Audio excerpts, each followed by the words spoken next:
India market invest মাইন্ডসেটে আপনাদের স্বাগত। যা চ্যানেল নতুন এসেছেন তাদের করলো প্লিজ চ্যানেলটাকে সাবস্ক্রাইব করবেন, লাইক করবেন, বেল আইকনটা প্রেস করবেন, তার সাথে অল বাটনটা প্রেস করবেন, নোটিফিকেশন সঙ্গে সঙ্গে আপনাদের কাছে গিয়ে পৌঁছাবে।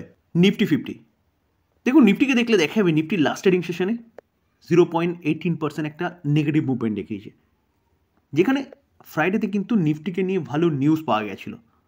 কি নিউজ? রেট কাটের নিউজ, যেখানে 25 বেসিস পয়েন্ট আরবিআই রেট কাট করেছিল।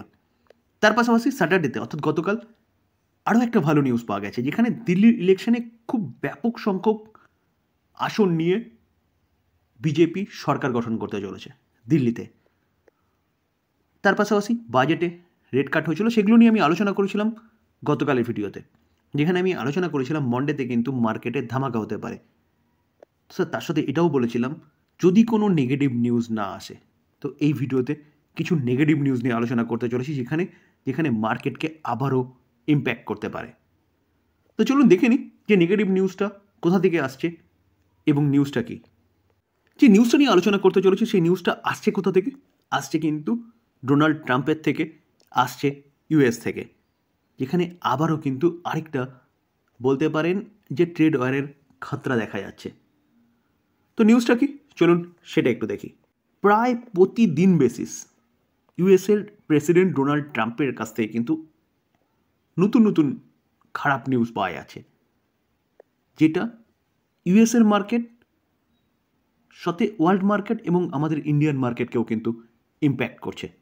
যেখানে আমরা দেখেছিলাম তারা মেক্সিকো কানাডার ওপর ট্যারিফ লাগিয়েছিল, তো কানাডাও উল্টো ট্যারিফ লাগিয়েছিল। তারপরে হঠাৎ করে ডোনাল্ড ট্রাম্প বললো যে না, 1 মাসের জন্য ট্যারিফ উঠিয়ে দিয়েছে। চায়নার বিরুদ্ধে ট্যারিফ লাগানো ছিল, কিন্তু আবার শোনা যাচ্ছে যে চায়নার বিরুদ্ধে যেসব ট্যারিফগুলো লাগানো হয়েছে তার মধ্যে থেকে স্মল প্যাকেজিং গুডস তার ওপর ট্যারিফ উঠিয়ে দিয়েছে। তো এখন আবার শোনা যাচ্ছে যে Donald Trump says he will announce reciprocal tariff next week লাগাতে চলেছে। অর্থাৎ নেক্সট উইকে যেই সপ্তাহ শুরু হতে চলেছে সেই সপ্তাহে ডোনাল্ড ট্রাম্প আবারও একটা ট্যারিফ লাগাতে চলেছে, যেটা কি বলা হচ্ছে রেসিপ্রোকাল। মানে দেখা গেল প্রতিকটা দেশ, বিশ্বের প্রতিকটা দেশ একটা দেশের সাথে একটা দেশ ট্রেড করছে, বিজনেস করছে, যেখানে ইউএসের সাথে প্রায় প্রতিকটা দেশের বিজনেস চলছে। এবার ইউএস বলছে বা ডোনাল্ড ট্রাম্প বলছে যে আমাদের গুডসের ওপর সেই সব দেশ যে পরিমাণ ট্যারিফ লাগাচ্ছে, সেই সব দেশের থেকে যেসব গুডসগুলো আমাদের দেশে আসবে তার ওপরও কিন্তু আমরা সেরকম ট্যারিফ লাগাবো। বোঝা গেল? তো এটা কি বলা হচ্ছে রেসিপ্রোকাল ট্যারিফ। অর্থাৎ আমরা কেন তাদের ওপর কম ট্যারিফ লাগাবো, আমরা তাদের ওপরও একই পরিমাণ ট্যারিফ লাগাবো। তো এই জায়গায় দাঁড়িয়ে কিন্তু আরেকটা ট্রেড ওয়ারের খতরা দেখা যাচ্ছে। এই রেসিপ্রোকাল ট্যারিফের যে কথা বলছে না, এটা কিন্তু আমাদের ইন্ডিয়াকেও ভাবাচ্ছে এখন। কেন? কারণ ইউএস থেকে যেসব গুডসগুলো আসে সেই সব গুডসগুলোর ওপর কিন্তু ভারত সরকার অনেকটা পরিমাণ ট্যারিফ লাগায়, যেখানে আমাদের দেশের গুডসগুলো যে ইউএসএ যাচ্ছে সেখানে কিন্তু অনেক কম ট্যারিফ লাগায়। তো সেই সব গুডসগুলোর ওপর যদি সেম পরিমাণ ট্যারিফ লাগায় ইউএস, সেগুলো অবভিয়াসলি মেহেঙ্গা হবে এবং দাম বাড়লে পরে গুডসগুলোর বিজনেস কিন্তু কমে যাবে, যার ফলে ইন্ডিয়াকেও কিন্তু ভাবিয়ে তুলছে এই রেসিপ্রোকাল ট্যারিফস। আমরা দেখতে পারবো আমরা চায়নার সাথে ট্রেড করছি কত 79 প্রায় $80 বিলিয়ন, ইউএসের সাথে $74 বিলিয়ন। তো চায়নার সাথে যে ট্রেড করছি না, সেই ট্রেডের মধ্যে কিন্তু আমাদের ঘাটতি রয়েছে কত $46 বিলিয়ন। অর্থাৎ আমরা চায়নার থেকে বেশি পরিমাণ গুডস আমদানি করি এবং রপ্তানি করি অনেক কম পরিমাণ গুডস, যেখানে দেখতে পারবো এক্সপোর্ট অনলি ফর $16 বিলিয়ন আর ইম্পোর্ট করি কত $63 বিলিয়ন। কিন্তু ইউএসের ক্ষেত্রে দেখা যাবে আমরা ইম্পোর্ট করি অনলি ফর $25 বিলিয়ন, যেখানে এক্সপোর্ট করি $48 বিলিয়ন। এখানে কিন্তু আমরা গেন করি কত $22.9 বিলিয়ন। তো এই জায়গায় দাঁড়িয়ে আমরা ইউএসের গুডসগুলো যেগুলো আনি সেগুলোর ওপর কিন্তু যথেষ্ট পরিমাণে ট্যারিফ চার্জ করি, যার জন্যে দেখা যাবে যে বিদেশি গাড়িগুলো আমাদের দেশে দাম অনেক।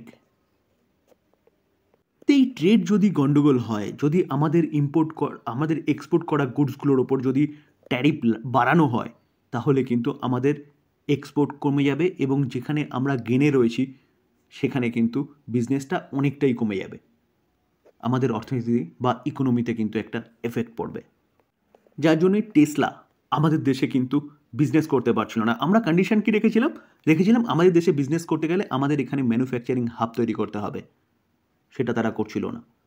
তার জন্য তাদের ওপর এক্সট্রা ট্যারিফ লাগানো হয়েছিল। টেসলা বা ইলন মাস্ক সেটা দিতে রাজি নয়। তো বলতে পারেন যে এই যে প্রসেসের কথাটা বলছে এটা কিন্তু ডোনাল্ড ট্রাম্পের কথা ঠিকই বলা হচ্ছে, ইলন মাস্কের মুখ মানে ডোনাল্ড ট্রাম্পের মুখ দিয়ে ইলন মাস্ক কিন্তু কথাটা বলছে। তো সেই জায়গায় দাঁড়িয়ে আমাদের ইন্ডিয়ার যে দেখেছিলাম বাজেট, সেই বাজেটে কিন্তু এই যে এই থ্রেটকে সামলানোর জন্য ইম্পোর্ট ডিউটি অনেকটাই কাট করা হয়েছিল, অর্থাৎ বলতে পারেন একরকমভাবে ডোনাল্ড ট্রাম্পকে খুশি করার জন্য। তার ফলে বাইক, কার এই সেক্টরকে কিন্তু বুস্ট করা হচ্ছিল, কারণ হার্লে ডেভিডসন এবং টেসলা এবার কিন্তু খুব সহজে আমাদের মার্কেটে আসতে চলেছে, যেখানে আমরা কাট করেছিলাম। এই যে কাটটা করা হয়েছে না, এই কাটটাও কিন্তু খুব সামান্য করা হয়েছে। এখন দেখার বিষয় যে ডোনাল্ড ট্রাম্প কী করে এবং ভারত সরকার কী করে, কারণ আমরা জানি 12 তারিখ এবং 13 তারিখ আমাদের প্রাইম মিনিস্টারের সাথে ডোনাল্ড ট্রাম্পের মিটিং আছে। তো তার আগেই কিন্তু তিনি এই রেসিপ্রোকাল ট্যারিফের কথা বলছে। তো সোজাসাপটা বলা যেতে পারে যে ইউএস প্রতি কটা দেশের সাথে যাদের সাথে ব্যবসা করছে তাদের সাথে সমান পরিমাণের ট্যারিফ চালু করতে হবে। তাদের গুডসের ওপর যা ট্যারিফ লাগানো হচ্ছে সেরকমই কিন্তু ট্যারিফ তারাও আমাদের গুডসের ওপর লাগাতে চলেছে। তো সেই জায়গায় দাঁড়িয়ে সমতা বজায় রাখার কথা বলছে ডোনাল্ড ট্রাম্প। তার পাশাপাশি আমরা অলরেডি দেখেছিলাম যে ডোনাল্ড ট্রাম্প কিন্তু অনেক আগের থেকেই ব্রিক্স দেশগুলোকে একটা থ্রেট দিয়ে রেখেছিল ট্যারিফের, কত 100% ট্যারিফের। কেন ট্যারিফের কথা বলছে 100%? কারণ ডলারকে রিপ্লেসের কথা কিন্তু উঠে এসেছিল ব্রিক্স এর এই মিটিংয়ে, লাস্ট মিটিংয়ে বলতে পারেন। তো সেই জায়গায় দাঁড়িয়ে এই দিক থেকেও কিন্তু ডোনাল্ড ট্রাম্প 100%-এর ট্যারিফের কথা বলছে। মূলত 5টা দেশ কিন্তু রয়েছে ব্রিক্সের মধ্যে সবচেয়ে বড় বড়। কি? Brazil, India, China, Russia, south Africa. তার মধ্যে ব্রাজিল এবং ইন্ডিয়া যথেষ্ট পরিমাণে কিন্তু ইউএসের গুডসের ওপর ট্যারিফ বসায়।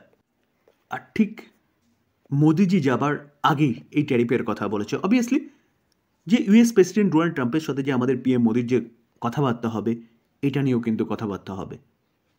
তো স্যার অটো সেক্টরের জন্য কিন্তু এটা কিন্তু খুব খারাপ নিউজ, যেখানে হার্লে ডেভিডসন যেই বাইক প্রডিউস করে না সেটা কিন্তু সরাসরি কম্পিটিশন করে কার সাথে?